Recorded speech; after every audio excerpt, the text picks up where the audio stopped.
अस्सलाम वालेकुम। मुंह बंद रखना भी एक हिकमत है। कहते हैं किसी जगह पर बादशाह ने 3 बेगुनाह अफराद को सजाए मौत दी। बादशाह के हुक्म की तमील में इन तीनों को फांसी के घाट पर ले जाया गया, जहां एक बहुत बड़ा लकड़ी का तख्ता था जिसके साथ पत्थरों से बना एक मीनार और मीनार के ऊपर बहुत भारी पत्थर मजबूत रस्से से बंधा हुआ था।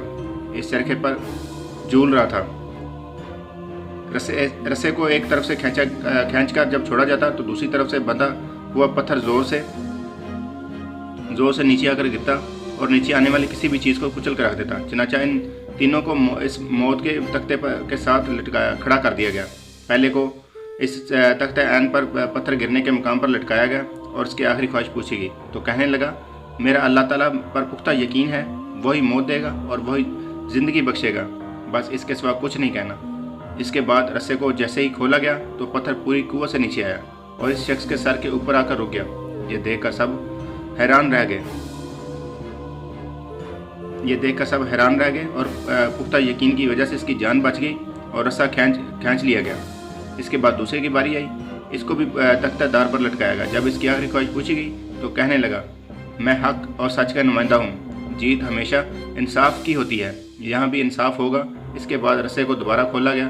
पत्थर पूरी कुव्वत से नीचे आया और इस बार भी दूसरे शख्स के सर पर आकर रुक गया। फांसी देने वाले इस इंसाफ से हैरान रह गए और दूसरे की जान बच गई। इसके बाद तीसरे की बारी आई।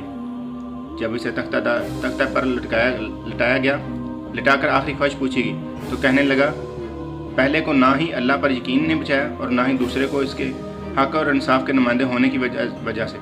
दरअसल मैंने गौर से देखा कि रस्से पर एक जगह गांठ है जो चरखी के ऊपर घूमने में रुकावट की वजह बनती है, जिससे रस्सा पूरा नहीं खुलता और पत्थर पूरा नीचे नहीं गिरता। तीसरे की बात सुनकर सब ने इस रस्से को बगौर देखा तो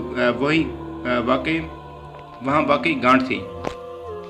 इन्होंने जब वो गांठ खोलकर रस्सा आज़ाद किया तो फिर पत्थर पूरी कुव्वत से नीचे आकर गिरा और तीसरे का सर कुचल कर रख दिया।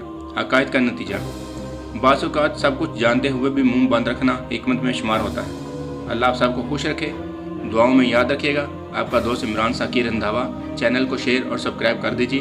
वीडियो कैसी लगी प्लीज़ कमेंट में ज़रूर बताइएगा। अल्लाह हाफिज़ व नासिर।